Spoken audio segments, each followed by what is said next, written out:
So disappointment. Also problems, we didn't actually see what happened to Adrian Fernandez. His car is being lifted out of the way further around the circuit. But it really is a disappointment for Zanardi, looking to try and close the gap up on Tracy in the championship. Alex Zanardi third coming into this one. He's not going to score any points today. The field around as they're about to go. Green flag racing once again after the first start between Zanardi and Franchitti. We've seen Zanardi go out. We've also seen Fernandez go out of the race, but now we get the race underway. Gilles de Ferran leads with Scott Pruitt in second. Roberto Moreno in the red car is in third place, running well. Franchitti in fourth position, Michael Andretti in fifth place, and then Greg Moore in sixth, followed by Maurizio Gugelmin in seventh place. Marc Blundell running in ninth place at the moment. No great changes on that initial start in terms of improvements on grid position, and at the moment Gilles de Ferran is heading the field. Yeah, Jimmy Vasser moved up 3 positions from his starting position. He's now running 10th, but of course one of those was because of Zanardi's problem, the other with Paul Tracy pulling us up. We're on board there with Scott Pruitt going down the strand. The longest running, up to about 185 miles an hour or so there, then down 1 gear, 2 gears for the right-hander, much tighter corner, second gear left-hander. He's close behind Gilles de Ferran, who just wants to keep a steady pace, doesn't want to burn up his tyres too soon. That is the thing that Gilles de Ferran is concentrating on most at this stage. We've got a Goodyear car up front. That's the car of Gilles de Ferran. He runs the Goodyear tyres. Second place is a Firestone tyred car. That's Scott Pruitt. Firestone seem to think that their tyre running consistently for quite a few laps at a good pace, but we will see for sure in the race. The conditions always that slightly different between the practice sessions and the race sessions. And now Roberto Moreno putting Pruitt under pressure. He's on board with him now. He's also on Goodyear tyres. So we've got a Firestone sandwich, if you like, the Goodyear up ahead, then the Firestone car, then the Goodyears, and we all wait to see how these tyres wear throughout the race. Franchitti, he's on Firestones and he's in fourth place, hounding the back of Roberto Moreno, running very, very well here. Franchitti actually fastest in one of the practice sessions earlier on in the season, earlier on in the weekend. We've got a yellow flag, apparently, yellow flag. There is some debris on the track, so we've got the yellow flag, and that seems a bit of a look at this. Well, actually, there's a lot of debris on the track. That is not quite such a surprise, and I wonder there what's gone on there, Jeremy. Can't imagine. That's Dario Franchitti locking up the brakes there. He obviously didn't see the caution flags. Not sure whether it's one of those markers that's been obliterated somehow or what. Very strange indeed. That's right. I mean, there's just bits and pieces all over the track. Well, they're sorting that one out. Just out of the picture there went Jimmy Vasser and Marc Blundell. Somehow on that last lap, Vasser got past Blundell. Here's a replay of what happens. He runs over something, doesn't he? Yeah, there's something into the track that gets obliterated. It does look like one of those corner markers. I think the sign markers that come into the corner, perhaps the distance boards. They have distance boards here of 300 metres, 200 metres. They're actually hung overhead, and I just wonder whether we've got fairly strong winds today, whether something has pulled that down and somebody has then come along and just obliterated it. So a very strange reason for a yellow flag. We've only completed 5 laps so far, so unlikely to see anybody come in at this stage, very early on indeed. But at the moment, Gilles de Ferran leads this field. Confirmation, we're just getting news that it was indeed one of the markers put out to indicate to the drivers how close to the corner they are, and that has, for some reason, it's come down onto the track and it's been smashed into pieces. So the safety workers going out there now to try and clear up the mess, and Gilles de Ferran just leads the field around under the yellow flags at the moment. 77 laps due to run here today. If there is a problem with lots of yellow flags, then there is a possibility, I suppose, it could go to the 2-hour maximum. If it goes to 2 hours, then the checkered flag comes out anyway. Yeah, we seem to be coming up with some new ideas for cautions at the beginning of races this year, don't we, Ben?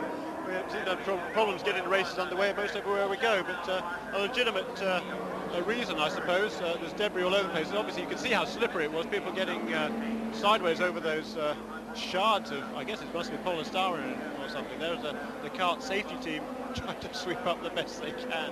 Yeah, it's not an easy job, is it? So many little bits and pieces out there.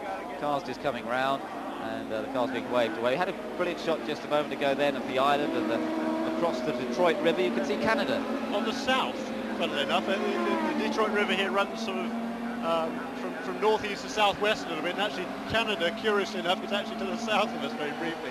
So some curious geography up here in the Detroit, Michigan area. Of course, they suffer very, very cold winters here in Detroit, and that doesn't help the surface of the roads and for the track itself, but also you see it's amazing how much resurfacing work you see going on just in the city. For example, the main drag down towards the track here, Jefferson, that's being completely resurfaced at the moment, and the areas that are not resurfaced, the track is just absolutely in terrible condition. We're taking a little look here at the man who's lying in second place, Scott Pruett, who when he's not at the track has other ways of enjoying life. I draw, I create things. A lot of the art in my home I've done. I've even done a whole house. That was one of my dreams, was to build a house from, basically from a lot. So I created a house and picked everything, all the slates and granites and what the interior structure was going to look like and how everything was going to be and how it was all going to come together. And then actually took it one step further, which actually has become a new love of mine, which is landscaping. I've really gotten into and it sounds funny, but I spend so much time on planes. It's given me the opportunity to read a lot about landscaping and plants and annuals and shrubs and trees and et cetera, et cetera. And I actually worked. I have 2.3 acres at the house that I just built, and actually did everything. Picked all the plants, the ones that go in the sun, the ones that go in the shade, the ones that bloom in the winter and the summer, and picked everything, and it really created a whole landscape. And actually have started a small landscape business on the side. So that's Scott Pruett lying in second place at the moment, and perhaps a slightly different view of a racing driver to what you might imagine. Yeah, great character, Scott Pruett. He used to be very much a ladies' man, and he's now settled down as that lifestyle he was briefly described as there would indicate. And he and his longtime girlfriend Judy got married at the beginning of this year. They had the party, the reception, actually at Scott's house there in California, and a pretty good affair, I guess that was. It's a really nice couple. And a very amiable young man is Scott Pruett, and a heck of a racing driver as well. He is, and of course he's had a very good season. A little bit like the last few seasons, he's had a very, very strong start to the championship, and then the last couple of races he's had a few disappointments. He had that accident at Gateway, and then a 9th place finish in Milwaukee. So Scott Pruett's last couple of races haven't been so good, but he's in second place here. Gilles de Ferran continues to lead the field at 7 laps. We're coming around to take the green again after the yellow flag for debris on the track. You can hear the engine revs begin to build on Scott Pruett's car as they come round to take the green flag and get racing underway again. Pruett there in second place, Moreno in third, and Dario Franchitti in fourth. And we've just had reports from the pits that he feels his car is undamaged after the incident with Alex Zanardi that put Zanardi out of the race in the opening lap. But Franchitti's happy with his car, as he has been all weekend. A superb performance he's put in so far. There he is in the Hogan car, the car run by Carl Hogan, one of the most experienced team owners in the business. They're still running pretty much without sponsorship, but Mercedes very much behind Dario Franchitti's efforts in the PPG Kart Series this year. Strong representation from Mercedes this weekend.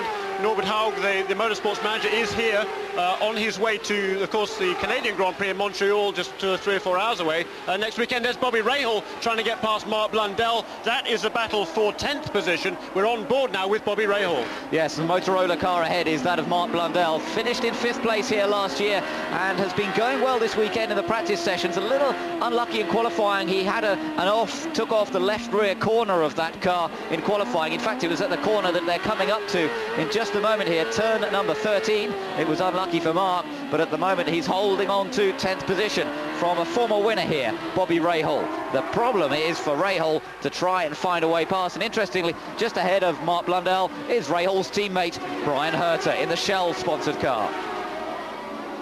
They come through to complete number 9 in terms of laps, and it's still Gilles de Ferran who leads. His advantage just under 0.4 of a second as we continue to look back at this battle.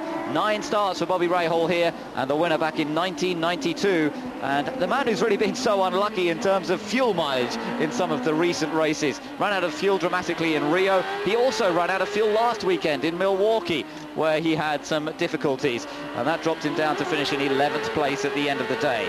But this is proving to be a good battle. Now watch the straight line speed advantage of Rahal. It gives him a chance to get alongside Blundell, but it's so hard to overtake as they come into a very quick left-hand kink and then into a tight right. It really just isn't quite the opportunity to get alongside there. He tried, didn't he? That's about the closest you're going to get on that particular track. There's no real way. You can go side by side through that left-hand kink there, but it's a heck of a risk. And on lap 10 out of 77, Bobby Rahal, the veteran that he is, decided, nah, that's too early for that sort of a move. Wheel-to-wheel contact at that speed this early in the race would be just plain stupid. So Rahal, whatever he is not stupid. Absolutely, he's one of the brightest guys out there, the most experienced driver, really, certainly in terms of number of years racing in the championship, and he certainly hasn't lost any of his competitiveness. Interestingly enough, this weekend, he's actually got his Trans Am team here. He runs a team of Trans Am cars in one of the support races, and that's been going pretty well over the course of the last few events in the championship. But Bobby also very much in control of how his own team runs in the PPG Kart Series. We've got another off, and that looks like Andre Ribeiro.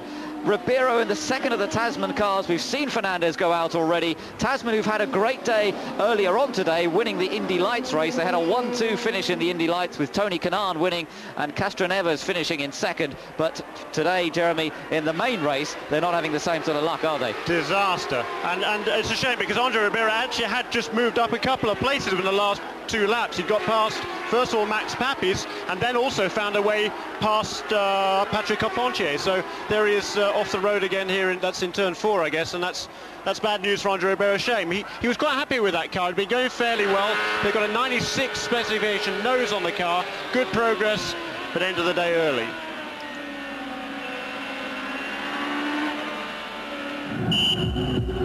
Welcome back to Detroit. Gilles de Ferran leads under yellow flags at the moment. And Scott Pruitt. We're just hearing from Jim McGee, engineer of Scott Pruitt. When do you begin to look at this as possibly a one-stop race, Jim McGee? We got a little way to go to make it a one-stop race. Right now, you know, we're just kind of getting a feel for the mileage and looking at, you know, the situation with the tires. So how is the situation with the tires? Tires look good, but that's going to determine a lot because you may not be able to go with just one stop on these tires. They're wearing pretty good, you know, in some cases, although our tires, the Firestones, have been doing a hell of a job. Now, for the layman at home, if he was trying to keep track of it kind of the way you do the numbers here, it's my understanding that a lap under yellow equals how many laps or what part of a lap in a green flag condition here? Probably about 3.5 laps in a green flag condition, 1 lap under the yellow. Guys, do the math. We're getting ready to go back to green, too. So should be racing once again soon. Saw Michel Jourdain coming into the pits there and going back out once more.